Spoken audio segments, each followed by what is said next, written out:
really did show that there's a lot of long roads, short roads, but certainly the mileage in my district is large, and thank you for your continued effort to keeping up with those roads.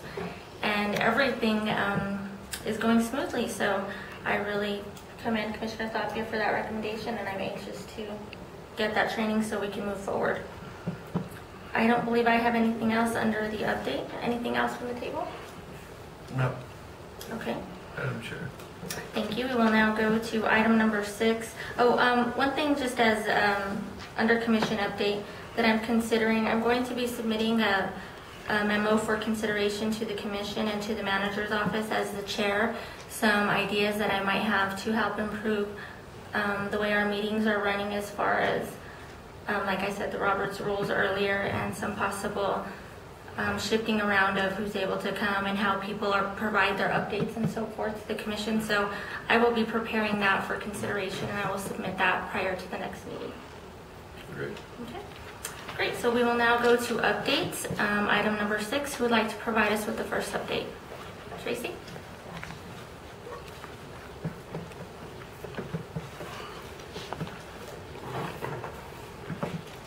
Good morning, Madam Chair, Commissioners, staff, and members of the public. Good morning. The Torrance County DWI program doesn't have a whole lot to report. We're continuing on as always. We're in the midst of the LDWI grant preparation. I will have all of the documents required for that for FY13 at the next commission meeting. We attend, I say we, meaning the DWI coordinators from across the state, attended NUMAC last week, and the one thing that we're really looking at is losing a little bit of money that will be going to drug courts again. We've not been in support of that, but the legislature is, and their votes are the ones that count when it comes to that. We're very fortunate that we're able to operate our local DWI court program on the magistrate court level with zero funding, but for some reason the AOC believes that they need several $1 million to operate these programs across the state, and we have been very fortunate with a small amount of support from the Drug Education Fund for incentives and the like. It looks like we're going to remain flat on the distribution, and that is the LDWI program that is funded by formula. We received $60,000 for FY12. We initially were looking at $64,000 for FY13, but because of the projections from tax and rev, it looks like that will remain flat and be additional, or remain at $60,000. When we went from FY11 to 12, we went from $115,500 in the LDWI grant to $100,000, a loss of $15,500. We've managed quite well with that reduction, but we can't afford to lose any more money, so hopefully we won't when the grant council reviews our grant application in April. As far as our Smart Choice program, it is still very operational. However, the 2008 Uplander that we have been using, we received it to our program when TCPO ceased operations in June of 2010, and it came to us with, I believe, 154,000 miles on it. It's at 172,000 miles right now, and it is absolutely in need of replacement. We are not allowed to purchase vehicles through the LTWI grant money. We are allowed to maintain vehicles that we already have, but we are not allowed to purchase them. And in one of my other funds, the Smart Choice Fund, there is about, I believe, $6,000 in there that could go towards a vehicle. Unfortunately, I'm sure you know, vehicles cost a little bit of money. They cost somewhat more than that. I have contacted Tillery Chevrolet and received a CES, what they call a CES price for a vehicle. It is a 2005 Ford Experience XLT. It is four-wheel drive, and we managed to make it on the different roads that it might need to make it out here in Torrance County. It is more than I have. It is $17,887. And I am requesting, based upon the last information I received regarding PILT funding, I am requesting PILT funding to assist with the purchase of this to keep our program going. Currently, I'm looking at $1,000 that needs to go into the van we're using. And at this point, it's pretty much just putting good money after that. And I would request the commission to consider funding a vehicle that can be used for this so that we can continue our program. Okay, thank you, Tracy. We're on the table for questions in regard to this. I'm kind of not like really surprised, but I thought we had kind of allocated the PILT funding that we had needed. If I gave you a wrong message before, did I ask you to follow up with the price for a vehicle? Because I don't remember you initially saying you needed a vehicle, but I may have forgotten. Or I think the last time that we discussed it, we were hopeful that we would be able to band-aid everything to keep it going. I know that, I guess it was the last commission meeting, out of the PILT money, you made different decisions where some of it would go. If I remember correctly, there was, at that point, some money available for additional projects. And I don't doubt that there are other projects equally important, possibly more important. I haven't heard anyone, make an additional request since that time. And I'm just asking for the consideration of it. Right now, as I said, the van is having some serious issues. Each time it goes out, and from what I've been told from one of the local mechanics, it's not a safety issue until it breaks down.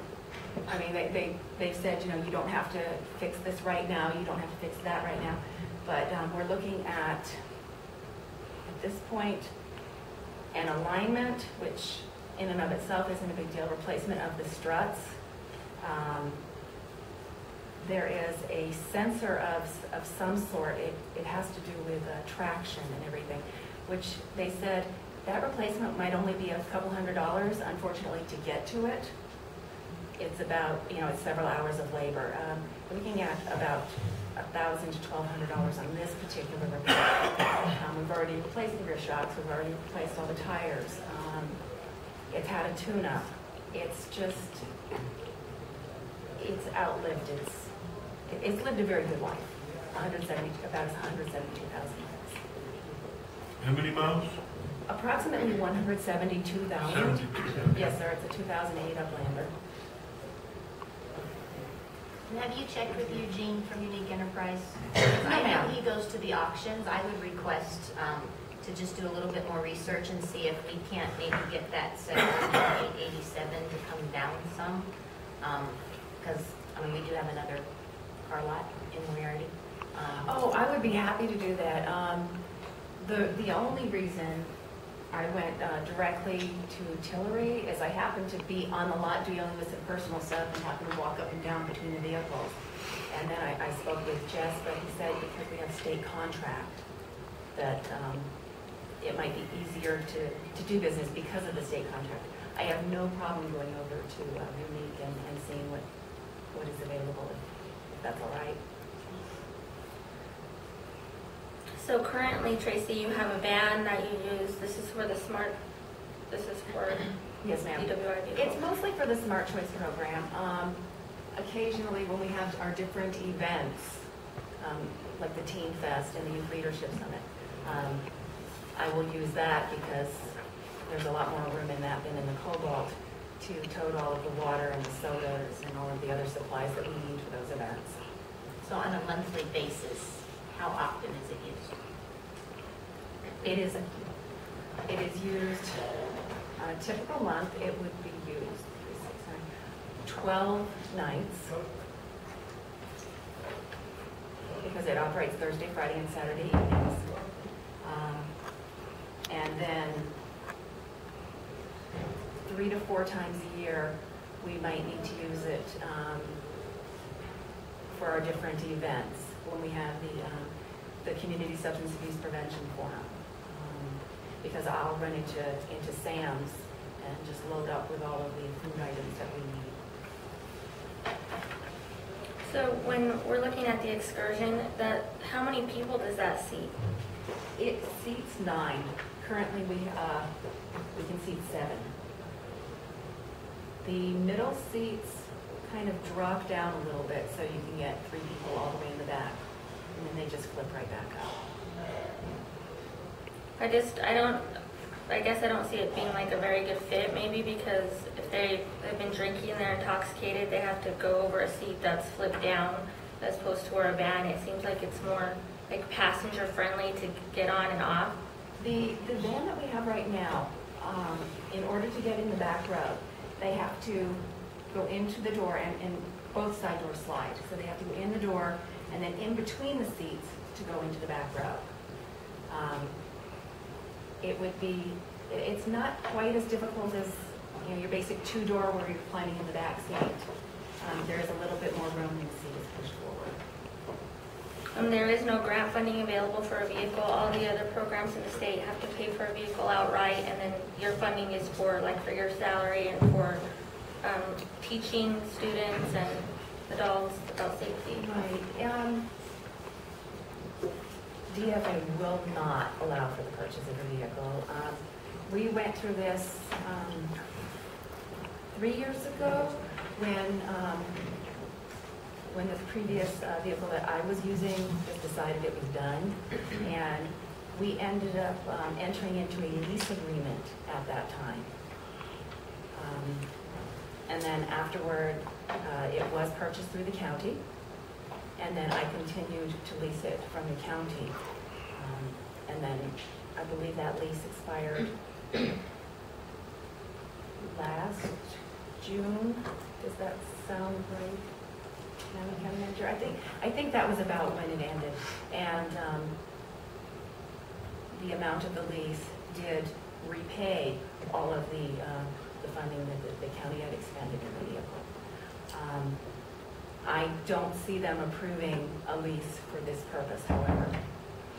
Okay, thank you, Tracy. One final question from me as far as the vehicle. Could there not be a dual-use vehicle, one that you use during the day, and since this van or excursion would only be used at night, where they could use it at night, and you would be using your vehicle 3 or 4 times a year for those different events anyhow, so could it not be shared? It could be shared, but if the vehicle is dedicated to the DWI program, then there is funding in the grant for any routine maintenance and repairs. If it is not dedicated, then DFA would not allow us to fund the maintenance. Okay, thank you, Tracy. Are there any other questions? Does it get carpet? Uh-huh. I mean, drunks throw up. So what I'm thinking is, if it's got carpet, we need something that can be hosed out. And this does have an appropriate floor that a hose would be sufficient. There is evidence that there have been issues, and the person who was driving was good about scrubbing it out, but there's still evidence. I would suggest, Tracy, that, maybe, it's a pretty good price and everything, but you might consider when you're looking at the other dealerships in Torrance County that you may look at something that may have rubber floor mats. Oh. Something that doesn't have a CD and a cassette and, everything on that to haul, the people that were hauling around in. My other question is, I know we had some vans that we had used prior. Joy, do we still have those vans? We do, And we've actually used them on the busy nights for the DWI program. There's nothing wrong with them. There's 2 vans out there actually. They're just a little bit inconvenient for just anyone to get in and drive because they're big. They don't require a CDL, but that's why we have used them more in the past. They're a little more expensive to operate. Right. One of them I think is pretty dead. We haven't, I believe one is van 4 and one is van 9, and we have used van 4. The last time we tried to use it, it would not start. That's not to say it would take a lot to get it going again. I don't know why it didn't start. It may have been something as simple as a battery, but at that point, we did not have the time to try and figure out why it wasn't starting. And I think, Mr. Commissioner, if I can interject, that the vans were running fine. There was a problem with one of them, but it had been to a mechanic, and the mechanic couldn't find the problem, and we drove it around and drove it back, and we didn't see a problem with it. And they've both been sitting idle, so I'm sure they're dead, because they've just been sitting there for a year since we moved them, so they're... Maybe, Tracy, my suggestion, Madam Chair, would be that, that we do look at either the use of these vans or, maybe look at something that's a little bit more form-fitting to what it's going to be used for. I know you might be able to scrub it out, but carpet tends to hold smell pretty good, and that tends to lead to other throw-up. And for, this is true. Yeah, I'm kidding you. And just for clarification, the Uplander has carpet. The Excursion can be hosed out. Okay, thank you, Tracy. It looks like Nick may have a question pertaining to this. Yeah, getting back to what Joy had mentioned, those vans were operable. They've just been sitting there, so obviously it might take a little bit of effort to get them back up and running, but they both are operable. And the other thing we were going to do prior to them letting them out into the fleet was I had a vendor give me some information so we can remove the old decals off of there, so there's no misconception that the TCPO program is still running and whatnot. So Okay, could be something.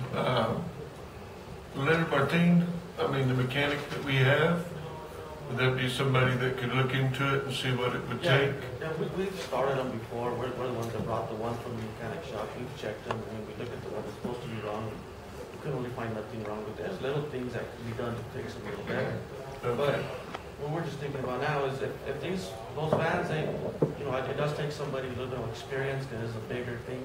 Why doesn't you look at getting rid of those to purchase something that anybody could drive instead of them just sitting at the front like that? You haven't used them hardly ever. They sit there and just get rid of them.